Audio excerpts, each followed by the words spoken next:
La posibilidad de contemplar un corrimiento de tierras alpino en el momento en que se produce era demasiado buena para perdérselo. Pero para los miles de personas que vivían a la sombra de la presa más alta de Europa, inconscientes del espectáculo que se estaba desencadenando, ya era demasiado tarde. Enseguida pensé que se había roto la presa. Estuvimos al borde de la muerte. Pensé que iba a morir. Los investigadores descubrieron un plan asombroso para controlar una ladera de montaña inestable y desvelaron la impactante verdad. El de Bajont fue un desastre totalmente provocado por el hombre. Era inevitable que se produjera. Los desastres no ocurren sin más. Son una cadena de acontecimientos críticos. Desentrañaremos las pistas e iniciaremos la cuenta atrás hacia esos segundos catastróficos finales. Segundos catastróficos. Un tsunami en las montañas. Norte de Italia. Valle de Bajont. 9 de octubre de 1963. Unos obreros de la Agencia Nacional de Energía Eléctrica de Italia estaban almorzando en lo alto de la presa de Bajont. Ese día, como siempre, estaban contemplando las laderas y disfrutando del fantástico espectáculo natural cuando unos pedazos del monte Toc se desprendieron hacia el embalse.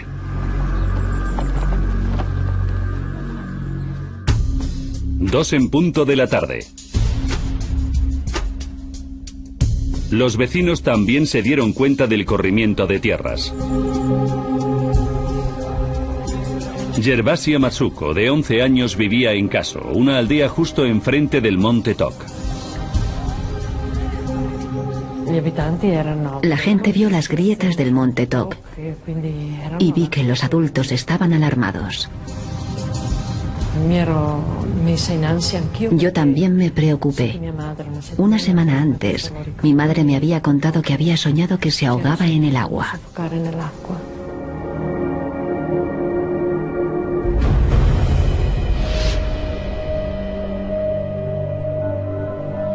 A 6 kilómetros de la presa se encontraba la central eléctrica de Sobercene, cuyas 4 enormes turbinas funcionaban con el agua procedente del embalse. Luigi Ribis era el subdirector de la central y había estado registrando el corrimiento diario de la ladera de la montaña. Los movimientos de ese día habían sido tan grandes que creyó que se trataba de un error. Recibí los datos del deslizamiento de la ladera. Me sorprendieron y pedí que me los confirmasen. Desde la sala de control se podían ver bloques de roca y tierra cayendo al agua. De hecho, el gráfico demostraba que estaba a punto de producirse un corrimiento de tierras. En previsión de la avalancha sobre el lago, los operarios de la presa habían reducido el nivel del agua para que las olas producidas por el desprendimiento fueran contenidas por el muro del embalse. 3 en punto de la tarde.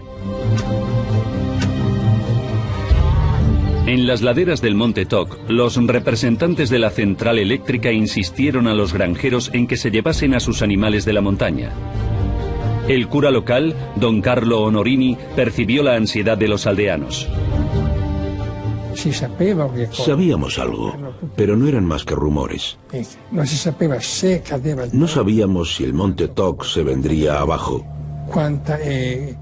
ni cuánta tierra podría caer, ni si la presa se rompería.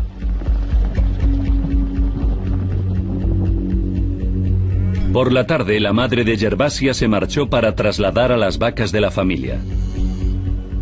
Yo quería ir al monte Toc con mi madre. Siempre iba con ella. Pero me dijo que era mejor que me quedase en casa con la abuela y que volvería a la mañana siguiente. 5 en punto de la tarde. En Longarone, un pequeño pueblo a 2 kilómetros de la base de la presa, otra colegiala, Micaela Coletti, estaba cenando con su familia.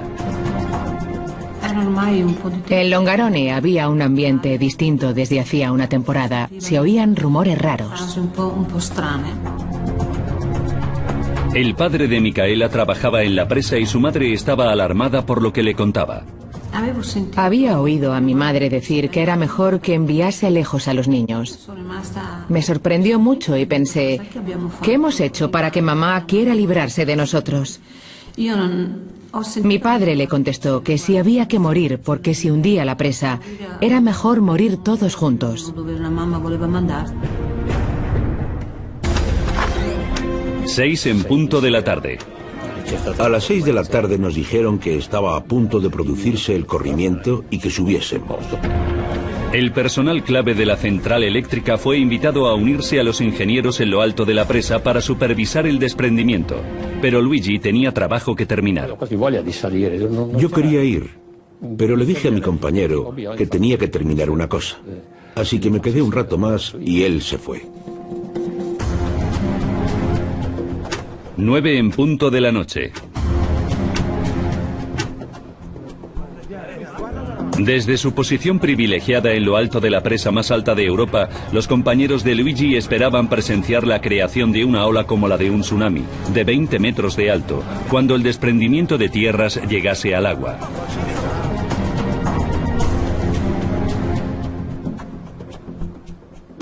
En el valle de abajo los rumores sobre la presa se habían olvidado al caer la noche. Los bares de Longarone estaban llenos de hinchas de fútbol que veían el partido de la Copa de Europa entre el Real Madrid y el Glasgow Rangers.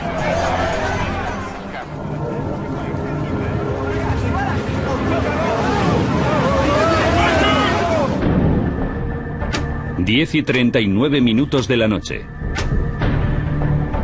En Caso, encima de la presa, Gervasia estaba casi dormida. Su casa se vio engullida por un ruido aterrador. El ruido no se oía como si viniera del otro lado de la montaña. Se oía dentro. Era un ruido enorme. Mi abuela dijo que era el fin del mundo.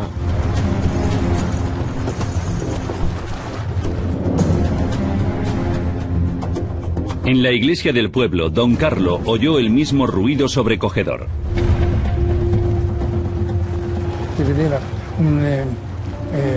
Vi que se encendía un foco que iluminaba toda la zona de Toc.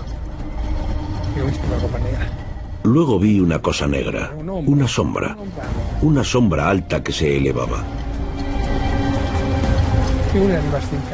Las columnas de agua llegaron a lo alto del campanario. Y empezaron a llover agua y rocas sobre Caso. Me hinqué de rodillas gritando de miedo.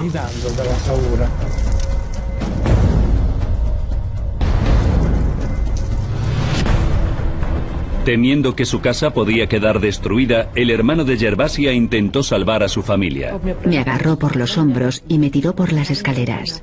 Me llevó hasta la puerta de atrás y me empujó fuera. Caso estaba a más de 250 metros por encima de la presa, pero quedó empantanado. Corrí como una loca, porque estaba muy asustada. Mi instinto me decía que tenía que correr hacia arriba. Pensé que iba a morir.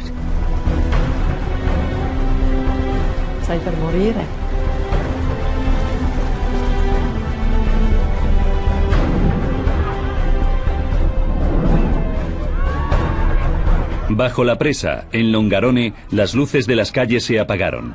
Micaela Coletti estaba en la cama.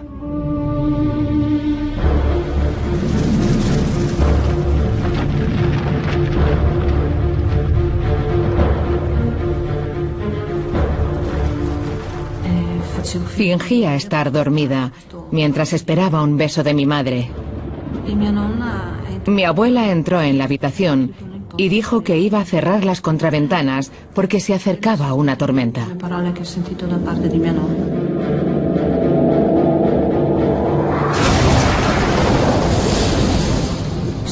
Entonces noté que mi cama se doblaba por la mitad y yo me quedé dentro. Noté que avanzaba a una gran velocidad.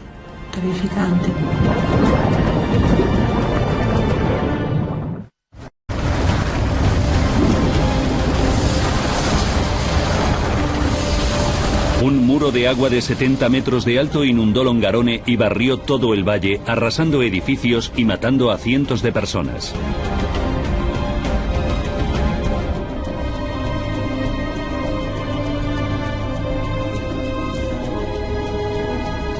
Veinte minutos después, las aguas se retiraron y dejaron un paisaje sembrado de muerte en Longarone.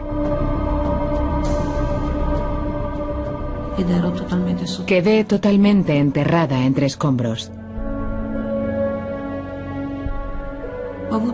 Sabía que tenía que hacer un esfuerzo y levanté los brazos para tocarme la cara. No recuerdo mucho más después de eso. Longarone había quedado arrasado. Comenzaron las labores de rescate, pero se encontraron pocos supervivientes. Las casas, las carreteras y la línea de ferrocarril habían sido arrastradas o habían quedado enterradas bajo los escombros. Me encontraron después de las 2:30 de la mañana. Me encontraron completamente enterrada. Solo sobresalía una mano y un pie. Micaela fue uno de los 30 niños que se rescataron y la única de su familia que sobrevivió.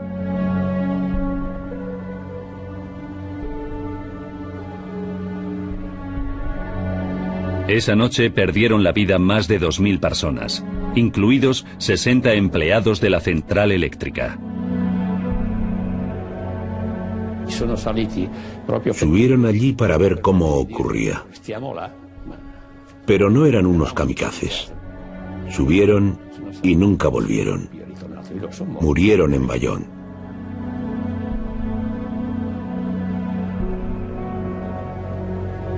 A la luz del alba, los equipos de rescate se quedaron anonadados cuando vieron que las rocas y el barro habían llenado el enorme embalse y una fantasmagórica cicatriz en forma de M de piedra caliza recién expuesta identificaba el lugar donde horas antes había tierras agrícolas. 50 años después, la cicatriz del corrimiento de tierra sigue siendo visible y continúa siendo un imán para los geólogos que luchan para revelar los mecanismos que produjeron semejante destrucción a una escala tan enorme. Estamos casi en lo alto del corrimiento de tierras. Esta es la superficie que se hundió. También se observa el límite lateral del desprendimiento, que es esa gran falla. Y de aquí hasta allí hay 1,8 kilómetros. La profesora Mónica Girotti dirige el último equipo de investigación. El objetivo de mi investigación es obtener un modelo tridimensional del desprendimiento para comprender mejor lo que pasó en 1963. Yo todavía sigo estando asombrada. La geología arrojará luz sobre el mecanismo del desprendimiento, pero una cosa ya está clara: la raíz del desastre fue la intervención reciente del hombre en el valle.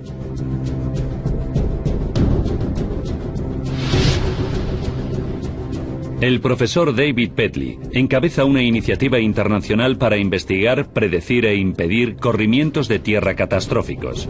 La comprensión del desastre de Bayón ha sido uno de los retos más importantes de su carrera. El de Bayón, en términos de víctimas, es el mayor corrimiento de tierras catastrófico de Europa del último siglo. Y seguramente ha sido el corrimiento de tierras más importante de todos los tiempos, porque sirvió para concienciarnos de toda una serie de problemas. Los hallazgos de Pedley son inequívocos. El de Bayón fue un desastre totalmente provocado por el hombre. No cabe duda de que el desastre de Bayón no se habría producido si el ser humano no hubiera intervenido. Ahora, al profundizar en la investigación, podemos revelar por qué 270 millones de metros cúbicos de la ladera de la montaña se precipitaron sobre el embalse de Bayón y cómo lograron matar a más de 2000 personas. Pedley reconstruirá los pasos de los ingenieros originales cuando intentaron comprender la geología del valle e identificará los errores críticos que condujeron al desastre.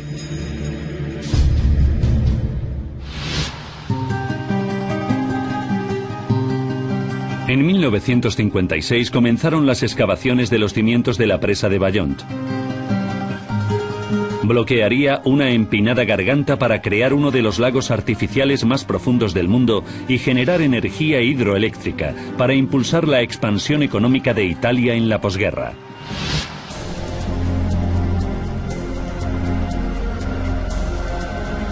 El ingeniero jefe era Carlo Semenza, un diseñador de presas de renombre internacional. Fue su último proyecto antes de retirarse, y sabía que la espectacular cordillera de los Dolomitas italianos ofrecía una oportunidad única.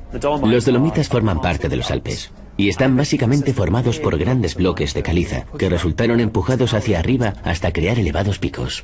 Las empinadas laderas del Valle de Ballont parecían convertirlo en el lugar ideal para construir una presa. La presa podía ser relativamente estrecha y por lo tanto relativamente pequeña en términos de anchura. Obviamente tenía que ser muy alta y podía contener enormes cantidades de agua en el valle que ocupaba. Semenza y su equipo de geólogos inspeccionaron con sumo cuidado la zona donde se construirían los cimientos de la presa, pero prestaron poca atención al valle río arriba, que acabaría inundándose. En los años 50, el énfasis se ponía en calcular correctamente el diseño de la propia presa. No dedicaban mucho esfuerzo a comprender la geología del valle río arriba. Se consideraba que no era relevante ni para la presa ni para el embalse. Pedley descubrió que su actitud despreocupada resultaba aún más alarmante, dada la famosa inestabilidad geológica de la región. Entre las montañas, en los valles, hay rocas mucho más frágiles. Es piedra arenisca, arcilla y pizarra, y el sistema entero se encuentra sobre pliegues y fallas, así que resulta muy inestable. Es el entorno clásico para la creación de corrimientos de tierras. Nada de ello era una novedad para la población local. Vigilaban constantemente cualquier señal de fracturas de rocas y desprendimientos de tierras. Incluso el Monte Toc, adyacente a la presa, se había ganado el apodo de Monte Andante. Las obras duraron 2 años y la presa de 261 metros estaba casi acabada, cuando el 22 de marzo de 1959, un embalse nuevo en el cercano Pontesei sufrió un enorme corrimiento de tierras que generó una ola de 20 metros de alto similar a la de un maremoto, que ahogó a un obrero y desbordó la presa.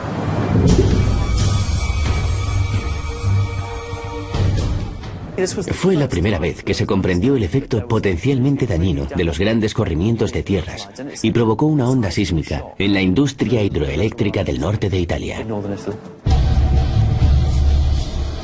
Fue el mismo mecanismo que sembró la muerte y la destrucción en Ballont. La ladera de la montaña se precipitó sobre el lago generando un inmenso tsunami. La presa permaneció intacta, pero se desbordó e inundó el valle de abajo. La industria hidroeléctrica había subestimado las consecuencias potenciales de la inundación de un valle. Cuando se llena un embalse, las laderas que han drenado en un profundo valle durante miles de años se empapan por primera vez con resultados sorprendentes. La roca que parece sólida a menudo está hecha de bloques separados que se mantienen en su sitio por la gravedad y la fricción. Hay que imaginarse que los bloques de roca que hay dentro de las montañas son un poco como barcos. Cuando sube el nivel del agua, el bloque empieza a flotar. Bueno, en realidad no flota del todo, pero incrementa su movilidad. Y cuando incrementa su movilidad, la fuerza de fricción, la resistencia al movimiento, decrece. Con lo cual son mucho más probables los corrimientos de tierra. Temiendo que se repitiera el corrimiento de tierras y el tsunami fatales de Pontesei, la empresa eléctrica encargó un estudio de las orillas del embalse propuesto para el Valle de Ballont. El geólogo jefe del proyecto fue el profesor Leopold Miller, que encargó a Edoardo Semenza, hijo del ingeniero jefe y recientemente licenciado en geología, que dirigiese el estudio. Edoardo recorrió cada centímetro del valle observando las formaciones rocosas. Cuando encontró pruebas de un antiguo movimiento a gran escala en las empinadas laderas cercanas a la presa, pareció que los peores temores de la empresa se habían confirmado. Edoardo Semenza estaba convencido de que había un gran corrimiento de tierras antiguo situado en la orilla sur del embalse. Un corrimiento de tierras antiguo ya se ha movido, por lo cual es probable que las rocas de la base de ese corrimiento sean mucho más frágiles. Edoardo temió que la inundación del valle podía reactivar el viejo corrimiento, que a su vez podía desencadenar un tsunami catastrófico, repitiendo el desastre mortal de Pontesey a una escala muchísimo mayor. La masa del corrimiento de tierras que identificó estaba a 100 metros de la propia presa. Si Edoardo tenía razón, había que desechar el proyecto entero. Para el padre de Edoardo, Carlo Semenza, la noticia fue devastadora e inició una investigación más detallada. Si efectivamente se trataba del emplazamiento de un gigantesco corrimiento de tierras antiguo, tenían que existir pruebas en los estratos de roca subterráneos. Los ingenieros perforaron 3 agujeros en la ladera de la montaña, en la zona de peligro identificada por Edoardo. Y el equipo de geólogos buscó señales de movimientos previos, como rocas fracturadas o capas de caliza inestable. A pesar de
lago ya estaba por debajo del tamaño máximo del tsunami que habían calculado. Consideraron que la situación era completamente segura.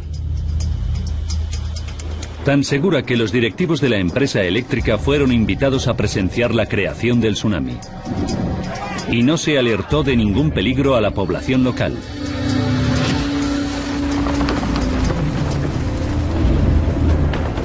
Pero en lugar del tsunami de 20 metros previsto, la ola se elevó 200 metros por encima de los muros de la presa.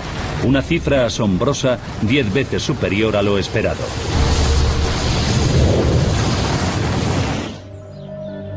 Ahora, nuestros investigadores revelarán por qué el plan para controlar el corrimiento de tierra ajustando el nivel del embalse fue un error de juicio tan garrafal. Desde el principio del movimiento del corrimiento de tierra, su modelo, de la forma en que se comportaba, estuvo equivocado. Su investigación geológica falló al no identificar que dentro de la piedra caliza había finas franjas de arcilla. Y esas capas de arcilla blanda produjeron una zona de debilidad. El equipo de geólogos perforó agujeros con el fin de buscar pruebas de una superficie frágil deslizante, pero no profundizó lo suficiente para encontrar la arcilla. Buscaban una capa de arcilla que estaba a 250 metros de profundidad y que solo tenía 1 centímetro de grosor. Pero esa capa de 1 centímetro de grosor bastaba para determinar si el corrimiento de tierra podía moverse o no. Las extraordinarias propiedades de esa capa de arcilla acabaron provocando que un costado entero de la montaña se desgajase de repente a una velocidad increíble. El estudio del Monte Cook de Mónica Girard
por completo el resultado de la simulación.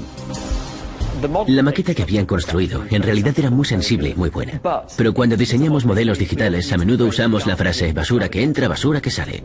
Y por desgracia en este caso, como se había asumido que el corrimiento de tierra avanzaría lentamente, introdujeron datos erróneos en el modelo y en consecuencia obtuvieron resultados engañosos. Cuando se pusieron en práctica los resultados erróneos de la simulación, las consecuencias fueron muy reales.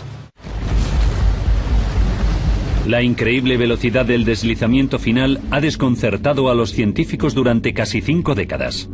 La aceleración fue muy drástica, como la de un coche de Fórmula 1. En pocos segundos, el corrimiento de tierra pasó de moverse unos pocos centímetros por hora a una velocidad de 110 kilómetros por hora. Pedley cree que ya ha resuelto el misterio de la asombrosa velocidad final. Y una vez más, la respuesta está en la arcilla y su extraordinario comportamiento cuando se comprime a gran profundidad. Hay que imaginarse que había 200 metros de piedra caliza maciza, encima de una capa de arcilla. Pedley ha demostrado que cuando está enterrada bajo millones de toneladas de roca, la arcilla, que es normalmente blanda, se endurece. Es un material quebradizo. Es duro y es fuerte. Durante milenios la arcilla profunda no había sido perturbada, pero al llenar el embalse por primera vez se crearon enormes presiones sobre esa fina capa. Eso permitió que la arcilla empezase a deformarse, y al hacerlo surgieron lo que llamamos microgrietas, grietas diminutas, fracturas que se abren en la roca. El sorprendente comportamiento de esas microgrietas es la clave de la aceleración final del corrimiento de tierra. A medida que el corrimiento de tierra avanzaba, las pequeñas grietas crecieron, se extendieron hacia afuera. Crearon grandes grietas y al unirse a otras grietas formaron una única superficie a lo largo de toda la arcilla. Una vez que las microgrietas se extendieron por toda la superficie de desplazamiento en forma de M, el colapso total era inevitable. Los testigos oculares declararon que el hundimiento final solo duró 45 segundos. Pero el análisis de Pedley demuestra que esa fase final irreversible había comenzado mucho antes. El desastre de 45 segundos no fue más que la parte que contemplamos, pero el aceleramiento final del corrimiento de tierra no ocurrió en 45 segundos, ocurrió a lo largo de unos 60 días. 10 de agosto de 1963. 60 días antes del hundimiento final, el agua estaba en su nivel más alto hasta la fecha, a solo 25 metros por debajo de la altura del muro de la presa. Hasta ese momento las subidas y bajadas de nivel del lago habían estado provocando la propagación de las microgrietas. Pero para entonces, las grietas ya habían penetrado tanto en la arcilla que se produjo una reacción en cadena y las grietas siguieron extendiéndose solas. Las microgrietas pasaron a controlar el movimiento del corrimiento de tierra. En ese momento, los operarios ya no tenían ningún control sobre el comportamiento del corrimiento de tierra, aunque ellos creían que sí. Una a una las pocas secciones de arcilla que estaban sin agrietar se fueron resquebrajando cada vez más rápido y el corrimiento de tierra se aceleró.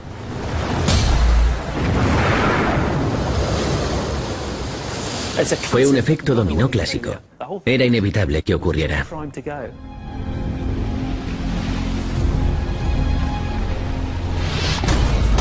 Tras 50 años de incertidumbre, ya podemos revelar cómo la construcción de la presa más alta de Europa provocó un tsunami que arrasó una comunidad entera. 9 de octubre de 1963. 4 horas y 30 minutos para el desastre. Los operarios de la presa se habían estado preparando para un gigantesco corrimiento de tierra final y habían reducido el nivel del agua para dejar 25 metros de pared de hormigón expuesta. 2 minutos para el desastre. Creyendo que el tsunami de 20 metros que esperaba la empresa sería contenido por el muro de la presa, la población local no fue alertada del colapso inminente del corrimiento de tierra.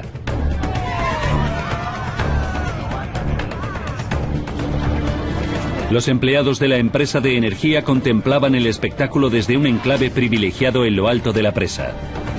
1 minuto para el desastre. Aunque los operarios de la presa lo ignoraban, a decenas de metros bajo la superficie de la montaña había una inmensa capa de arcilla quebradiza que llevaba 2 meses agrietándose incontroladamente. Entonces solo quedaba una pequeña sección sin fracturar. 45 segundos para el desastre. La última sección de arcilla se resquebrajó y un corrimiento de tierra del tamaño de 90 manzanas urbanas se precipitó sobre el embalse. Aceleró tan rápido como un coche de Fórmula 1 y su impacto creó un tsunami de más de 200 metros de altura. 30 millones de toneladas de agua cayeron desde una altura de 261 metros, produciendo un agujero de 40 metros de hondo en el suelo del valle. La estrechez del mismo valle aceleró la columna de agua de 70 metros de alto que fluyó por el valle a unos 140 kilómetros por hora. Longarone quedó destruido en menos de 2 minutos.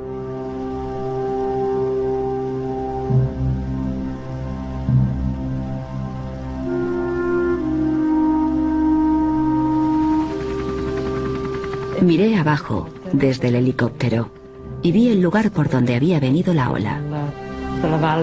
El valle entero había desaparecido. Un valle esfumado. En Bayonne se demostró la locura del ser humano, su fracaso a la hora de controlar y comprender los sistemas naturales. Su modelo de cómo controlar ese corrimiento de tierra estaba totalmente equivocado, y de hecho condujo a la catástrofe que finalmente ocurrió. En 1971, 2 personas fueron declaradas culpables de homicidio múltiple. Una era el ingeniero jefe que había sustituido a Semenza. Fue condenado a 2 años de cárcel. Se ordenó a la empresa de energía que pagase una indemnización a las víctimas. La presa de Bayonne, la celebrada obra maestra de la ingeniería italiana, nunca volvió a generar energía y se convirtió en una reliquia en el paisaje. Hoy los ingenieros y geólogos siempre tienen que examinar las laderas de las presas proyectadas y explicar por qué son más seguras que las laderas del Valle de Bayonne.